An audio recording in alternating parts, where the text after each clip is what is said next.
আসসালামু আলাইকুম। আশা করি সবাই ভালো আছেন। আজকে কথা বলবো ওভারথিংকিং নিয়ে। ওভারথিংকিং আমরা অনেকেই অনেক সময় করে থাকি এবং আমরা অনেকেই এটা কন্ট্রোল করতে চাই যে না আমি ওভারথিংকিং করব না। এখন ওভারথিংকিং আসলে কী জিনিস? যখন আমরা একটা বিষয় নিয়ে খুব বেশি চিন্তা করছি এবং চিন্তাটা এমন যেটা আসলে আমাদের কন্ট্রোলে নাই এরকম একটা বিষয়। অর্থাৎ আমরা এটাকে কন্ট্রোল করতে পারবো না সেরকম একটা বিষয় নিয়েও আমরা চিন্তা করছি। এবং চিন্তাটা এমন যে বেশিরভাগই নেগেটিভ। অর্থাৎ আমরা নেগেটিভ দিকটাই বেশি করে চিন্তা করছি এবং খুব বেশি সময় নিয়ে আমরা চিন্তা করছি। এখন ওভারথিংকিং কি আসলে স্বাভাবিক? হ্যাঁ, ওভারথিংকিং স্বাভাবিক। জীবনে অনেক সময় ডিসিশন নিতে গেলে বা অনেক ক্ষেত্রে আমরা যখন ক্রিটিক্যাল টাইমের মধ্যে যাই, আমরা কোনো বিষয় নিয়ে ওভারথিংক করতে পারি। অকেশনালি ওভারথিংকিং স্বাভাবিক। কিন্তু ওভারথিংকিং যখন আমার প্রত্যেক দিনের রাতের ঘুম নষ্ট করে দিচ্ছে, আমার স্বাভাবিক যে জীবনযাপন সেটাকে ব্যর্থ করছে। আমি কোনো একটা ডিসিশন নিতে গেলেই সবগুলো ছোট, ছোট বিষয় নিয়েই ওভারথিংক করছি এবং নেগেটিভলি ওভারথিংক করছি। অর্থাৎ আমি এটা পারবো না, আমি এটা করতে পারবো না, আমাকে দিয়ে এটা হবে না, সে আমাকে খারাপই ভাববে, সে আমাকে খারাপ বলবে বা সবকিছুই নেগেটিভলি চিন্তা করছি এবং ডিসিশনটা আল্টিমেটলি আমরা নিতে পারছি না। তখন আমাদের ওভারথিংকিংটা খুব বেশি খারাপ হয়ে যায়। প্রথমেই যেমনটা বললাম, ওভারথিংকিংয়ের থিংকিং প্যাটার্নগুলা থাকে নেগেটিভ। অর্থাৎ যেকোনো বিষয় আমরা নেগেটিভলি চিন্তা করি। দ্বিতীয়ত যেটা হয় ওভারথিংকিংয়ের ক্ষেত্রে, ওভারথিংকিংয়ের প্রশ্নগুলো শুরু হয় কেন দিয়ে। অর্থাৎ কেন আমার সাথে এটা হয়েছিল, কেন আমি এটা করেছিলাম, তাকে কেন এটা বললাম, সে কেন আমাকে এমন বলল, এই ধরনের প্রশ্ন এবং যে প্রশ্নগুলোর উত্তর আসলে আমরা দিতে পারি না। এই ধরনের প্রশ্ন নিয়ে ওভারথিংকিংটা শুরু হয়। এবং ফিউচার নিয়ে যখন আমরা চিন্তা করছি বা ওভারথিংক করছি তখন এরকম থাকে যে ফিউচারটাকে, যদিও ফিউচার আমরা কেউই জানি না এবং সেখানে 50-50 পজিটিভ এবং নেগেটিভ চান্সেস থাকে, কিন্তু ওভারথিংকিং করার ক্ষেত্রে আমরা এই চান্সেসটাকে যে কোনো একদিকে এবং মোস্টলি নেগেটিভ দিকে চিন্তা করি যে আমার সাথে নেগেটিভটাই হবে বা খারাপটাই হবে।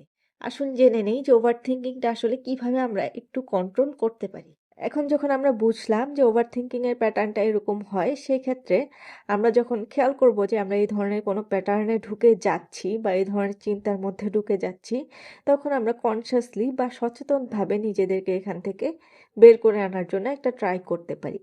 সেটা হচ্ছে যে নিজেদের সেন্সগুলো অ্যাক্টিভ করার মাধ্যমে বা নিজেদেরকে পুরোপুরি যেই মোমেন্টে আমি আছি বা যেই কাজটা আমি করছি সেটার মধ্যে পুরোপুরি অ্যাক্টিভ করার মাধ্যমে।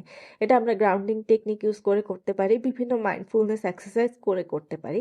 দ্বিতীয় আরেকটা যে জিনিস ভালো কাজ করে এই ক্ষেত্রে সেটা হচ্ছে নিজেকে একটা ওয়ারি টাইম দেওয়া। অর্থাৎ আমি যে চিন্তাগুলো করছি সেটা আমি লিখে নিব এবং নিজেকে বলবো যে দিনের একটা নির্দিষ্ট সময় ঠিক করে যে ওই সময় থেকে আমি একটা নির্দিষ্ট টাইম পর্যন্ত এই চিন্তাটা করব। আমি চিন্তাটা লিখে রাখলাম। এখান থেকে দুটা জিনিস হবে যে কনসিয়াসলি আমার চিন্তাগুলো মনে রাখার যেই একটা টেন্ডেন্সি যে হ্যাঁ আমাকে এটা মনে রাখতে হবে, আমি যখন লিখে ফেললাম তখন এটা আমার জন্য কমে গেল বা এটা আমাকে আর কনসিয়াসলি মনে রাখতে হচ্ছে না। দ্বিতীয় আরেকটা যে বিষয় সেটা হচ্ছে আমি যখন ওয়ারি টাইমে এই চিন্তাগুলো করতে যাব, সেই ক্ষেত্রে প্রথম পর্যায়ে যখন আমি চিন্তাটা করছিলাম আমাকে যতটুকু পেইন দিচ্ছিল, ওয়ারি টাইমে দেখতে গেলে আমি দেখব যে চিন্তাগুলো আমার অনেক বেশি কম পেইনফুল লাগছে কিংবা কিছুটা হালকা লাগছে।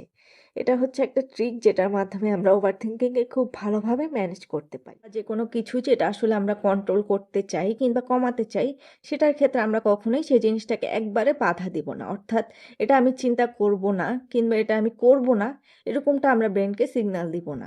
এটা দিলে কিন্তু আমাদের হিতে বিপরীত হবে। যার জন্য এখানে অরি টাইমের বিষয়টা আমরা বলেছি এবং চিন্তাগুলো লিখে রাখার বিষয়টা বলেছি। এতে করে যেটা হবে যে ব্রেইন চিন্তাটাকে ম্যানেজমেন্ট করার একটা উপায় খুঁজে পেল। আমি যদি ব্রেইনকে বলতাম যে না এই চিন্তা করা যাবে না, তাহলে কিন্তু ব্রেইন আরও বেশি করে এই চিন্তাটা করবে। এই একটা বিষয় মাথায় রাখবেন এবং যেটা বললাম যে আপনি ডিসিশন নিয়ে তারপর হচ্ছে আগাবেন যে আমি ওভারথিংক করব না। তাহলে অবশ্যই আপনি সেখান থেকে বের হয়ে আসতে পারবেন। এবং সবসময় কিন্তু সব চিন্তা ওভারথিংকিং থেকে নাও হতে পারে। কোনো, কোনো চিন্তা আপনার অবসেশন থেকে হতে পারে। সেক্ষেত্রে কিন্তু আপনি এভাবে করে খুব একটা কন্ট্রোল নাও করতে পারেন। তাই অবশ্যই প্যাটার্নগুলো ১ম এ খেয়াল করবেন। তারপর আসলে বিষয়টা বোঝার চেষ্টা করবেন এবং ম্যানেজমেন্টের চেষ্টা করবেন। আশা করি আজকের ভিডিওটি আপনাদের জন্য হেল্পফুল হবে। অবশ্যই কোনো কমেন্ট থাকলে আমাকে কমেন্টে জানাতে পারেন। ধন্যবাদ।